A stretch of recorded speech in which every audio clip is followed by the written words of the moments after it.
Hey, welcome to Daniel and Vaughn's channel. So today I'm getting ready. As you can tell, I'm trying to get myself prepared here. I have an interview with Mr. Alfred Oko Vanderpuije. He's a member of parliament here in Ghana. So anyway, I have an interview with him. I'm going to talk with him about the road issues here in Ghana, maybe the healthcare here in Ghana, even just as much as I can get in when I get there, so I'm going to do my best to get a lot in, but I'm excited to go have this interview with him. And so I want you guys to come on, enjoy the interview with me, because it's going to be something. All right, you guys.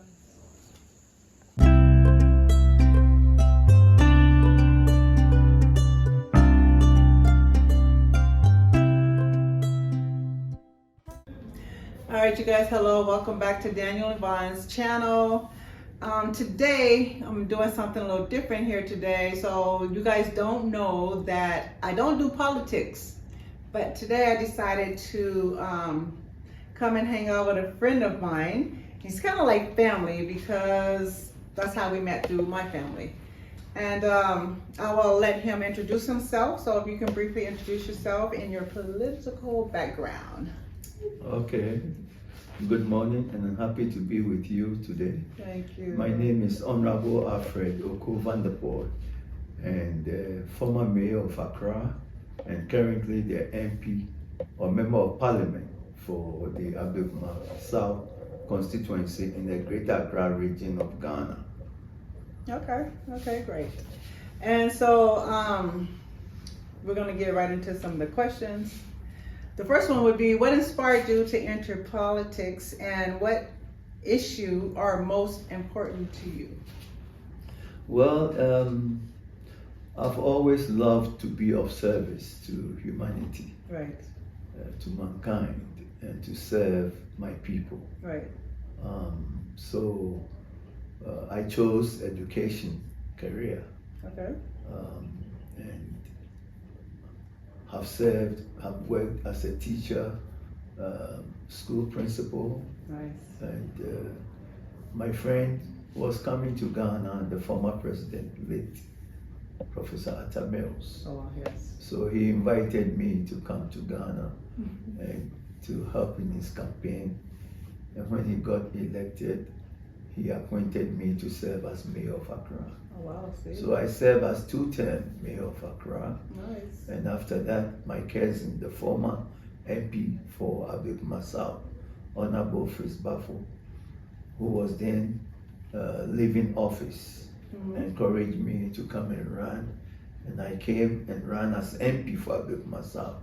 Okay. I've done 2 terms. This is my 2nd term. And the issues that interest me most, of course, are issues of the education of our children. Absolutely. Because I believe that education is a key to everybody's tomorrow. Right. And opportunities in life. Right. So I'm very concerned about what we do for our children by way of education. And then after that, community, upgrading, making sure that we provide the social amenities of life for all of our people, making sure we have better roads, making sure that we have hospitals, making sure that our children, our people can have their daily bread, and matters of this nature.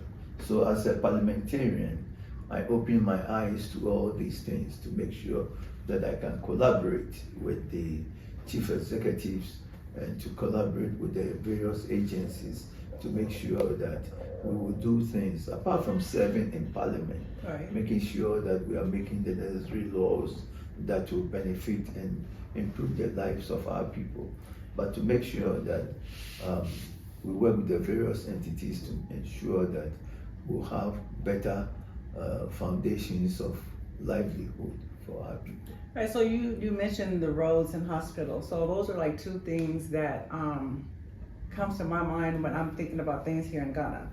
So the roads are, it doesn't seem like they're getting better. And I understand like side roads where people are just making a road to build new upcoming places and stuff. I get that, like that can't be addressed too quick. But some of these main roads are really, really bad, and you know, we question like when, like when is that, when and how are they gonna get fixed? You know, like how soon, like because it's been really bad. It's been really bad. Yes, I think Ghana, under this government, we have seen two terms of year of roads, and there's serious room for improvement. Right, right. And there is the need for government to really look into and put work into the words of the year of roads. Right. You know, right. it's virtually coming to an end, and I don't think that the expectation has been met as to how we can see a year of roads in actuality.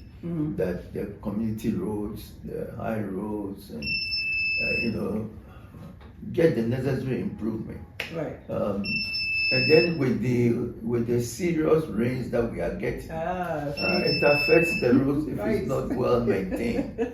You know, so we need not just patching the roads, but we need to fix them. A level of asphalting our roads, you know, right. so that they can stand the test of time. Right. And it is not happening. Right.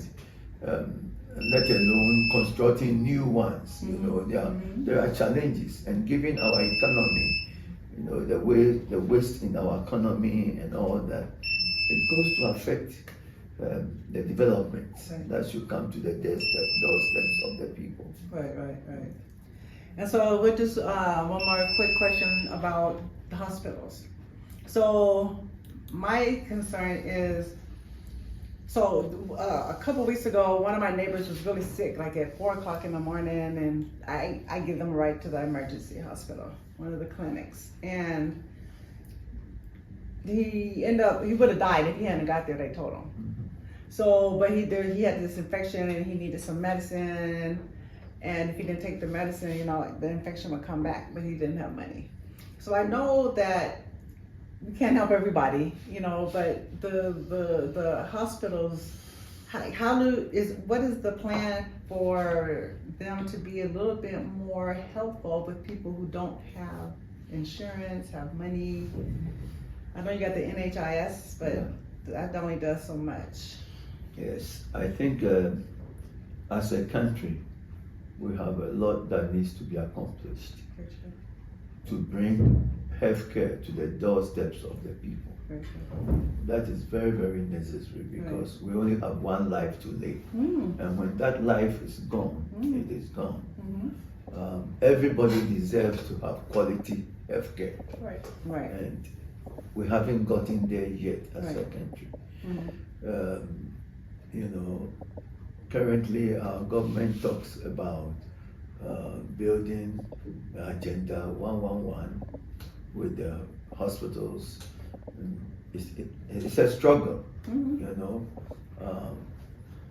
I think it boils down to the fact that our economy is having serious challenges, and it calls for prudent work, accountability, the way we spend money. The borrowing have to stop. The use of money. We have to account for whatever money we have collected and whatever money we have borrowed, and make sure we are using it to benefit the people. You know. So as legislators, we will continue to hold our government to account, and to make sure that whatever Parliament has approved for use in the healthcare, for use in education, for use in our roads, and creating jobs and this and that, we hold the government to account to make sure that they will do the right thing. But yes, I will agree that there's big room for improvement in either healthcare, education, road infrastructure, and all that. There's big room for improvement. There was one more little issue, like, so you know, the us Americans, when we come here, we know that Ghana is kind of set up to accommodate us and get our money. So the prices of things that are here is pretty much based on our money. So the locals who don't have that kind of money can't afford anything because they don't make that type of money. And so, you know, some of us, you know, I've heard of people, they talk about how they think it's unfair to you guys because the prices of things is geared and based for people like me who can afford them, and the locals here can't, but they want to live or have the same things that we have, but it's hard for them. Well, you know, we shouldn't have two markets for Right. for people in Ghana. There should not be. Ghanaians or foreigners should go to the same market. And get the same price. They should bargain for the goods and Right. services at the same level. At the same level, absolutely. So that is social injustice, and that shouldn't be. It shouldn't. So we have a responsibility. Once you are a Ghanaian or a foreigner in this country, we all have a responsibility to protect our market Right. to the extent that we all face the same economic situation. Right. Right. We shouldn't have a situation where foreigners are paying X amount of money for the same goods and services, and Ghanaians are paying different. So Right. we must all work together to stop that. Once somebody is in Ghana, they have to spend the same amount of money to get the same goods and services. That inequality should not be encouraged by anybody. No. Right. But just like everything else, I mean, this is where we are, this is what it is, but we just all have to fight and work together and we have to. spread the word, and hopefully that, you know, everybody will pick up on it and be like, okay, let's try something We different. have to work together. Right. You know, whether we are in Ghana or we are in the US or Europe, we all have to be on the Same page. level. We have to go to the same market. We have to face the same conditions every day. Absolutely. Yeah, people shouldn't price their goods and services because of the individual who is before them. I've had an American friend, she went back home, back to US, because she's like, I'm tired of them guys always fixing the price for me differently versus, no, you it know, and so shouldn't it's be. hard, you know, it's hard It shouldn't be. sometimes. Well, I appreciate your time today, and thank you very much. Thank I enjoyed your answers. Thank I you. enjoyed your answers, they were Thank really you. good. Thank Okay, you guys, Thank so- you for your time. Of course, of course. That's it for today. Until next time, please like, share, and subscribe. And if you're new to us, hit that notification and subscription button and stay up on what we do here. Okay, you guys? Peace. Later. Thank you.